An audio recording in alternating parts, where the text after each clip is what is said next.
aproveitar esse espaço, porque ontem o nobre colega, com toda razão, viu? O nobre colega Jack veio chutar minhas canelas com um facão, né? Porque é a Visconde de Cairu. Visconde de Cairu, que é uma rua de 60 metros, ainda não iniciou. Bom, eu quero dizer aos senhores que está começando a rua Nonoai, no Cidade Industrial, que nós estamos pavimentando a Marta Bassanese, no Jardim Iracema, mas que eu, devido muitas cobranças dos 4 calceteiros, o Arcaro, o Manfro, o Hoffman e o Adão, eu marquei uma reunião com o prefeito e o secretário de obras hoje às 16 horas. Por quê? Porque na semana passada eu estive na Secretaria de Obras com a engenharia e nós temos muitos projetos prontos e o inverno está chegando.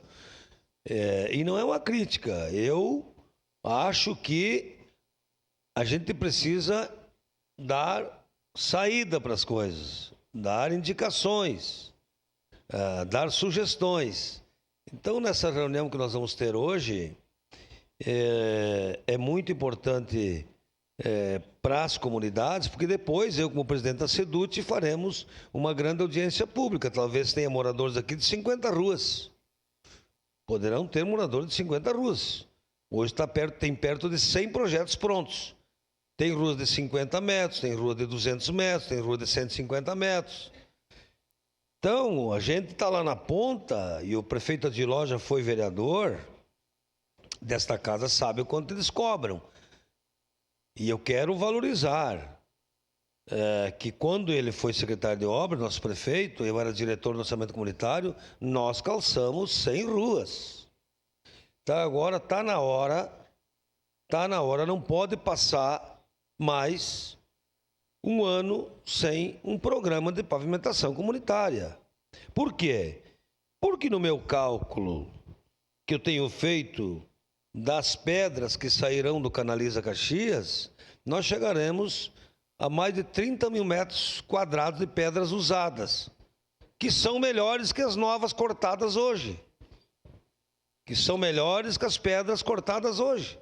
Isso dito, inclusive, pelo prefeito Adiló. Pois bem, nós vamos criar uma estrutura de que retira-se a pedra, vai até o britador ou um outro espaço e essa pedra deverá calçar outras ruas. Sim, mas é só isso? Não, não é só isso. Uma parte, vereador Zé, nós precisamos sim de saneamento. A Secretaria de Obras precisa fazer saneamento das ruas. E por isso que antes eu vou conversar com o João Uez para ver se nós não temos uma luz do SAMAI. Até porque hoje a taxa de afastamento, né, todos sabem, taxa de afastamento, o SAMAI recebe e quem faz as manutenções é a Secretaria de Obras. Então, tenho certeza que o João, com a cabeça aberta, do jeito que ele pensa na cidade, talvez nós tenhamos uma notícia boa hoje, numa conversa que antes da reunião do prefeito, eu vou conversar com o diretor João Uez. Obrigado, vereador Zé. Primeiro, parabenizar o senhor pelo excelente trabalho que o senhor fez no orçamento comunitário, no governo ao seu. Eu mesmo vivi ali, enquanto presidente de bairro, cobrando e lhe incomodando para levar as melhorias para a nossa região. E o senhor lembra que naquela época eu já cobrava a Visconde de Cairu. Vou ser bem rápido aqui, vereador. Assim, ontem eu tive com os moradores lá, eu e o senhor tivemos lá, demos a nossa palavra, que pobre só tem a palavra, eu tenho a minha. Então, eu não vou passar por mentiroso com aquela gente lá, eu falei isso para o senhor, falei com os moradores ontem lá, e eu e o senhor fomos lá e falamos que Visconde de Cairu seria a próxima rua a ser calçada, e ela vai ter que ser, porque senão eu vou mobilizar aquele povo lá e a gente vai resolver de outra forma, porque eu não vou passar por mentiroso lá, vereador Zé D'Ambrósio. Calma, meu colega da base. A Visconde de Cairu, segundo a Secretaria de Obras, né, nós somos legisladores, segundo a Secretaria de Obras, é a próxima que o Hoffman deverá calçar. Então, Acho importante os contratos atualizados dos moradores para que tenhamos, então, a pavimentação dessa rua. Obrigado, senhor presidente. Obrigado. Próximo inscrito, vereador.